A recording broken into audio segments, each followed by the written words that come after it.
नमस्कार दोस्तों, एक बार फिर से स्वागत है आप सभी का अतुल आरएस के इस डिजिटल प्लेटफॉर्म पर। और जैसा कि हमने शुरू किया था राजस्थान जिला दर्शन, और राजस्थान जिला दर्शन में हमारा नवा संभाग चल रहा था बीकानेर संभाग। बीकानेर संभाग में जिलों की संख्या है 4: बीकानेर, हनुमानगढ़, गंगानगर और अनूपगढ़। पिछली क्लास में हमने बीकानेर डिस्ट्रिक्ट को अच्छे से डिस्कस कर लिया था। मुझे उम्मीद है क्लास आपने अच्छे से देखी होगी, काफ़ी चीज़ें आपने नई सीखी होंगी। दोस्तों, वीडियो अगर आपको अच्छा लग रहा है, आगे भी इसी तरह से आप हमसे जुड़ना चाहते हैं, तो सबसे पहले चैनल को सब्सक्राइब कर देना, वीडियो को लाइक कर देना और दोस्तों के साथ में शेयर कर देना। क्योंकि आज हम जिस ज़िले के विषय में बात करने वाले हैं उसका नाम है हनुमानगढ़, बीकानेर संभाग का दूसरा ज़िला। हम देखेंगे हनुमानगढ़ ज़िले से संबंधित इम्पोर्टेंट बातें कौन सी हैं, कौन कौन सी चीज़ें हमें जाननी आवश्यक है जो किसी भी प्रतियोगी परीक्षा में पूछी जा सकती है। कोई भी फैक्ट छोड़ा नहीं जाएगा, कोई भी ऐसी चीज़ मैं छोड़ने वाला नहीं हूँ जो किसी भी प्रकार से परीक्षा में पूछी जा सकती है।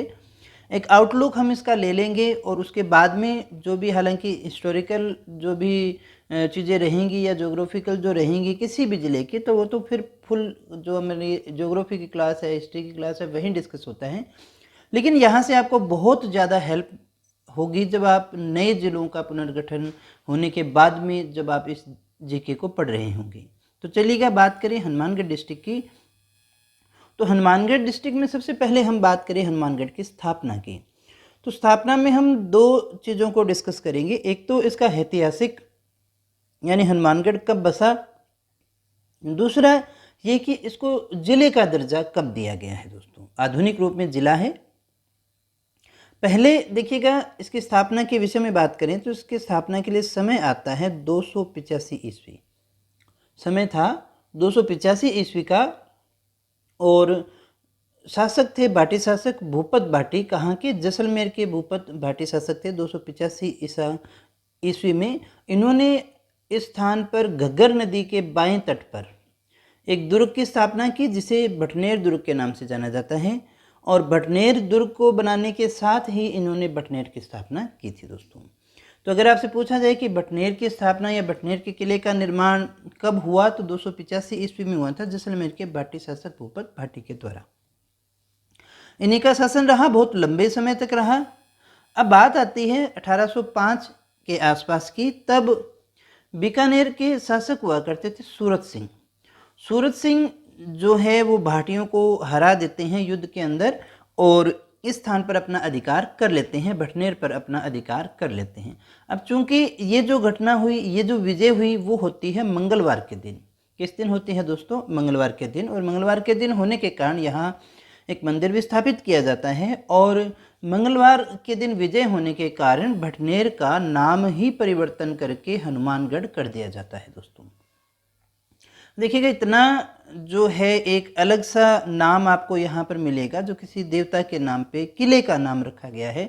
सामान्यतः ऐसे किलों के नाम आपको बहुत ही कम मिलने वाले हैं, क्योंकि अधिकतर किलों के नाम शासकों के नाम पे हैं या कोई और चीज़ के नाम पे होगा, लेकिन देवता के नाम पर बहुत ही कम रखे गए हैं। तो हनुमान जी के नाम पे इस किले का नाम हनुमानगढ़ किया गया, और बाद में शहर का नाम भी क्या हो गया? हनुमानगढ़ हो गया। तो मंगलवार का यहाँ पर बड़ा महत्व है, हनुमान जी का गढ़ हम इसे कह सकते हैं। अब हम कहें जिला कब बना, तो एक तो ये याद रखिएगा 31वां जिला है ये राजस्थान का। 12 जुलाई 1991 को, कब दोस्तों? 12 जुलाई 1991 को। पहले ये गंगानगर का ही भाग हुआ करता था, तो गंगानगर से अलग करके हनुमानगढ़ को एक पृथक जिले का दर्जा दे दिया गया 12 जुलाई 1991 को। तो दोनों बातें हमने डिस्कस कर ली हैं। उपनामों की अगर हम बात करें तो फलों की टोकरी कहा जाता है, फल होते हैं काफ़ी। भटनेर प्राचीन नाम है इसका, और यहाँ पर हड़प्पा कालीन सभ्यताएं मिली हैं, इसलिए इसे हम सभ्यता का पालना स्थल भी कहते हैं। कालीबंगा सभ्यता यहीं मिलने के कारण, जो कि काफ़ी पुरातात्विक जो अध्ययन करते हैं उनके लिए काफ़ी महत्व है इसका। अब हम बात करें हनुमानगढ़ की सीमाओं की, किस किस से लगती है। एक तो राज्य, दो राज्यों से लगती है, पंजाब और हरियाणा से। आइए इसको मैप में भी थोड़ा सा देख लें हम, ताकि चीज़ें स्पष्ट हो जाए। ये हमारा हनुमानगढ़ रह गया। तो यहाँ देखिएगा दो राज्यों से सीमा लगेगी। एक तो किसके साथ में लग गई? पंजाब के साथ में, और दूसरी सीमा किसके साथ में लग गई? हरियाणा के साथ में। तो एक प्रकार से ये एक ऐसा जिला हो गया जो 2 राज्यों के साथ सीमा बनाता है। हनुमानगढ़ जिला 2 राज्यों के साथ में सीमा बनाता है, पंजाब और हरियाणा के साथ में। अब हम देखें अन्य किन जिलों से लगती है, तो सबसे पहला जिला आएगा गंगानगर। गंगानगर की सीमा इसके साथ में लगती है, ये वाली पूरी सीमा जो है गंगानगर की है, इसके साथ में लगती है। दूसरी बीकानेर की सीमा लगती है, ये इतनी सारी सीमा हमारी बीकानेर की इसके साथ में लगती हैं। तीसरी सीमा की फिर से हम बात करें तो चूरू की सीमा लगती है, ये पूरी सीमा जो है वो चूरू की लगती है। और बाकी जो सीमा है वो हरियाणा और पंजाब की रह गई, ये हरियाणा की सीमा रह गई। और ये जो है हमारी ये सारी सीमा, सॉरी, ये पंजाब की सीमा रह गई और ये सारी सीमा हमारे हरियाणा की रह गई। तो इस प्रकार से हमने देखा कि जिले हैं गंगानगर, चूरू और बीकानेर, जिसके साथ में इनकी सीमा लगती है। अगर इस पूरे क्षेत्र की हम बात करें, हनुमानगढ़ गंगानगर का भी काफ़ी भाग आता था। इस क्षेत्र को हम योद्धे क्षेत्र के नाम से जानते थे। योद्धे क्षेत्र का ही भाग है हनुमानगढ़। यहाँ नदी की बात करें तो हिमालय में शिवालिक की पहाड़ियों से निकलने वाली मुख्य नदी है ये घग्गर नदी, और आंतरिक जल प्रवाह की नदी है। आंतरिक जल प्रवाह, जिसका जल जो है किसी समुद्र में नहीं गिरता है, तो घग्गर यहाँ की मुख्य नदी रह गई। यहाँ पर इसे नाली भी कहते हैं, घग्गर नदी का नाम आता है। और इसका जो पार्ट है वो भी नाली के नाम से जाना जाता है, अलग अलग नाम है यहाँ के। तो घग्गर नदी का जो पार्ट है, मैदान है, उसे हम नाली के नाम से जानते हैं। इसके किनारे शहर बसा हुआ है हनुमानगढ़ जंक्शन, और ये इसके पार्ट से थोड़ा नीचे है, तो बाढ़ आए, कभी जल ज़्यादा हो जाए तो बाढ़ की समस्या यहाँ रहती है। तो कई बार ये क्वेश्चन पूछा गया है कि बालोतरा और ये 2 ऐसे शहर हैं जो नदी के पार्ट से नीचे हैं, इसलिए बाढ़ आने की संभावना दोनों में ही ज़्यादा रहती है। अगर हम यहाँ की मिट्टी की बात करें तो पीली भूरी मिट्टी आपको यहाँ देखने को मिलेगी। और बात करें फसल की तो कपास सबसे ज़्यादा कपास उत्पादन करने वाला ज़िला यही है, हनुमानगढ़ है। ये भी याद रखिएगा, काफ़ी इंटरेस्टिंग फैक्ट है यहाँ पे। और अगर हम बात करें राज्य का सबसे बड़ा गांव, सबसे पहला क्वेश्चन तो यही हो गया, क्वेश्चन नंबर 1, कि राज्य का सबसे बड़ा गांव कौन सा है। तो सबसे बड़े गांव का नाम है फेफाना, और ये फेफाना किस ज़िले में है, तो ये हनुमानगढ़ ज़िले का ही एक गांव है दोस्तों। तो राज्य का सबसे बड़ा गांव कौन सा है, फेफाना गांव है। फिर हम थोड़ी बात करें भटनेर के दुर्ग की। वैसे हमने डिस्कस किया था कि राजा भूपत भाटी के द्वारा 285 ईस्वी में इसका निर्माण करवाया गया था। थोड़ा और जानी तो इनके जो वास्तुकार हैं वो केकैया हैं। केकैया जो है इसके वास्तुकार थे। सर्वाधिक विदेशी आक्रमण झेलने वाला कहाँ का, राजस्थान के किले की बात कर रहे हैं हम। तो राजस्थान के सबसे ज़्यादा विदेशी आक्रमण जहाँ हुए वो किला कौन सा है, भटनेर दुर्ग है। और राज्य का ये सबसे प्राचीन निर्मित दुर्ग भी माना जाता है। तो दोनों ही अच्छे फैक्टर बहुत बार परीक्षा में पूछे गए हैं। अब हम बात करें यहाँ पर कालीबंगा की। कालीबंगा मोस्ट इंपॉर्टेंट है। कालीबंगा शब्द काली तो काली से ही लिया गया है, पंजाबी में बंगा कहते हैं चूड़ियों को। तो यहाँ पर खूब सारी मिली चूड़ियाँ काले कलर की, तो इसलिए इसका नाम भी कालीबंगा रख दिया गया। इसके पास में ही पीली बंगा भी है, जहाँ पर पीली चूड़ियाँ मिली है, तो इसलिए पीली बंगा हो गया। तो ये विशेषता किस लिए जाना जाता है कि हड़प्पा कालीन सभ्यता के अवशेष आज़ादी के बाद में सबसे पहले यही मिले थे। और जैसा कि हम जानते हैं हड़प्पा मोहनजोदड़ो जो हैं हमें खुदाई में मिले, और हड़प्पा सभ्यता उसी के नाम पे नाम रखा गया है। तो जब भारत आज़ाद हुआ, विभाजन हुआ, तो उसके बाद में जो मुख्य स्थल थे वो तो वहाँ चले गए। तो आज़ादी के बाद में जो मुख्य स्थल सबसे पहले निकल करके आता है हमारे सामने वो कालीबंगा ही था, इसलिए बड़ा महत्व है। तो सर्वप्रथम 1952-53 के अंदर अमलानंद घोष के द्वारा जो है इनकी खोज की गई थी, और इसके जो उत्खनन का कार्य है वो डॉक्टर बीबी लाल और बीके थापर के द्वारा किया गया था, ब्रजभूषण लाल और बालकृष्ण थापर के द्वारा।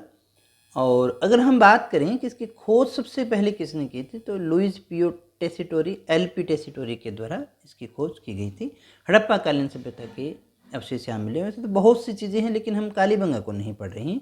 सभ्यता जब हम इतिहास देखेंगे तभी बात करेंगे हम उसकी पूरी तरह से।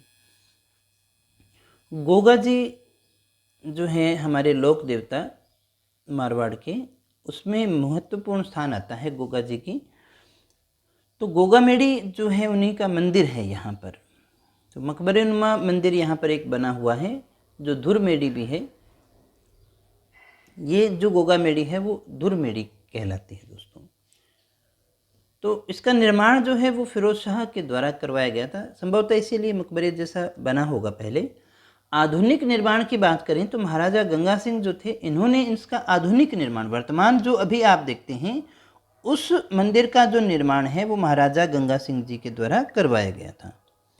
और अगर हम बात करें कि इनका मेला जो है वो कब लगता है, तो इनका मेला लगता है भाद्रपद कृष्ण नवमी को। कब लगता है दोस्तों?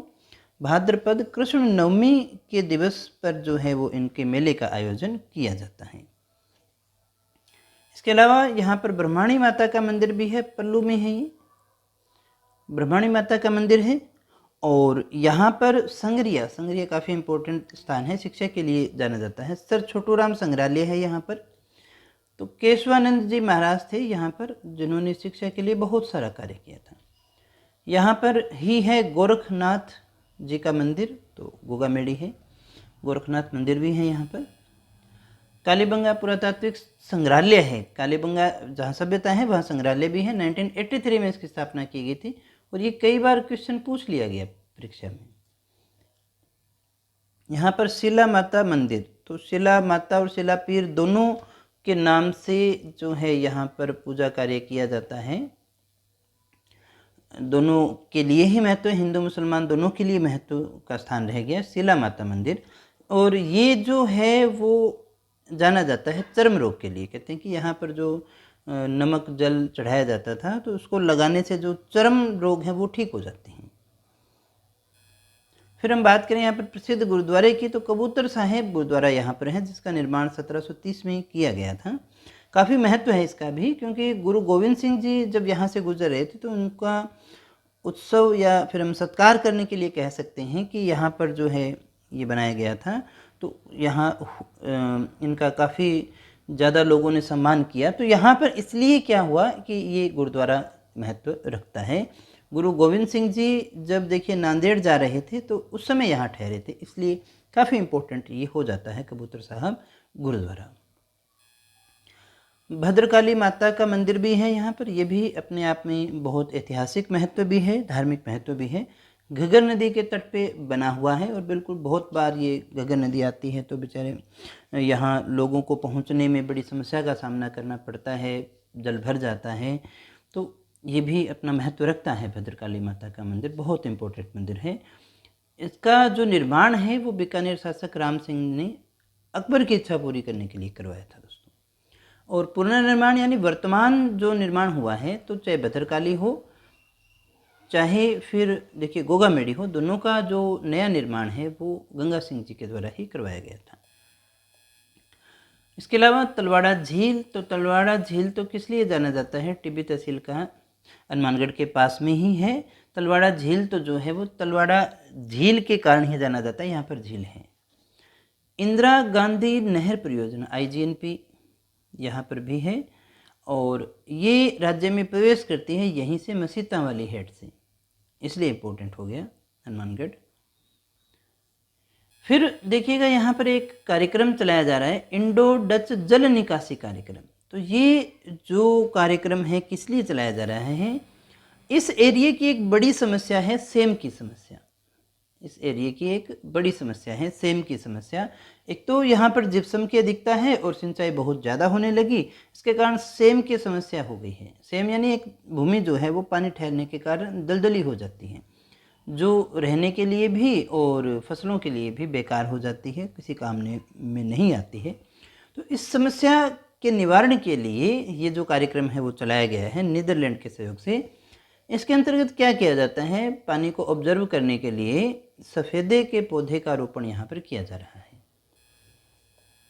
यहीं पास में ही है बड़ोपल। बड़ोपल इसलिए अभी हमने चर्चा की, सेम, सर्वाधिक सेम की समस्या से त्रस्त गांव अगर कोई है तो वो बड़ोपल है, फैलता जा रहा है यहाँ पर। और यहीं से प्राचीन टेरिकोटा के अवशेष भी हमें प्राप्त होते हैं।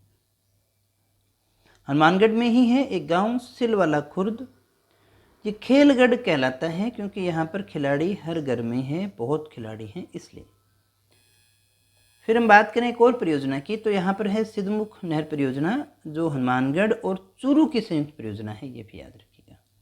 साहित्यकार या प्रमुख व्यक्तित्व में बात करें तो बिरकाली गांव के हैं चंद्र सिंह बिरकाली। ये राजस्थानी भाषा के साहित्यकार हैं और इतने प्रसिद्ध हैं कि इन्हें मरुधरा के कालिदास कहा जाता है। मरुधरा के कालिदास। अभी हमने स्वामी केशवानंद की बात की थी। मुख्य जो इनका संबंध है संगरिया के साथ में रह गया। ये एक शिक्षा संत के नाम से जाने जाते हैं। एक और फैक्ट इम्पोर्टेंट कि यहाँ पर देखिएगा खेल का सामान काफ़ी बनता है, तो खेल के सामान के लिए भी हनुमानगढ़ जिला जाना जाता है। यहाँ नाली तो गगन नदी का नाम हो गया, तो उसी नाम पे है नाली नस्ल। तो नाली नस्ल की भेड़ का प्रजनन और अनुसंधान केंद्र भी कहाँ बना हुआ है? वो भी हनुमानगढ़ में ही बना हुआ है। फिर देखिएगा एक गांव कर्णपुर गांव 4500 वर्ष पूर्व का यहाँ पर मानव कंकाल मिला है। यहाँ गंगानगर सहकारी कताई मिल भी है। यहाँ देखिएगा एक मूर्तिकार, प्रसिद्ध मूर्तिकार हैं लक्ष्मण व्यास, नोहर में। कौन से हैं? मूर्तिकार हैं लक्ष्मण व्यास। और यहाँ पर देखिएगा राज्य का पहला सिंचाई थाना भी बनाया गया है। अब ये देखिएगा कितना इम्पोर्टेंट चीज़ रह गई कि यहाँ पर सिंचाई थाना। अब देखिएगा सिंचाई थाना क्यों बनाया गया? क्योंकि यहाँ पर जो है जल की चोरी, सिंचाई की चोरी ज़्यादा होती है, इसलिए ये जो है हमारा सिंचाई थाना यहाँ पर बनाया गया। और यहीं पर है मैनावाली गांव। मैनावाली गांव भी है और मैनावाली माइनर भी है। मैनावाली माइनर जो है आईजीएनपी का ही है। यहाँ पर नर्मदा नहर की तर्ज पर ही सौर ऊर्जा संयंत्र लगा करके जो है यहाँ पर देखिएगा विद्युत का उत्पादन किया जा रहा है। दोस्तों एक मिनट, ये जो है आपका करणपुरा एक नोहर के पास में है और ये शायद गंगानगर वाला है ना। इसको अपने नेक्स्ट क्लास में डिस्कस करके मैं आपको बता दूंगा। ठीक है। और तो यहाँ क्या है, इसके अलावा ये राज्य का पहला और देश का ऐसा दूसरा प्रोजेक्ट है मैनावाली माइनर जो है। करणपुरा तो है भादरा के पास में ही है ये, लेकिन ये शायद ये वाला सहकारी मिल वाला नहीं है।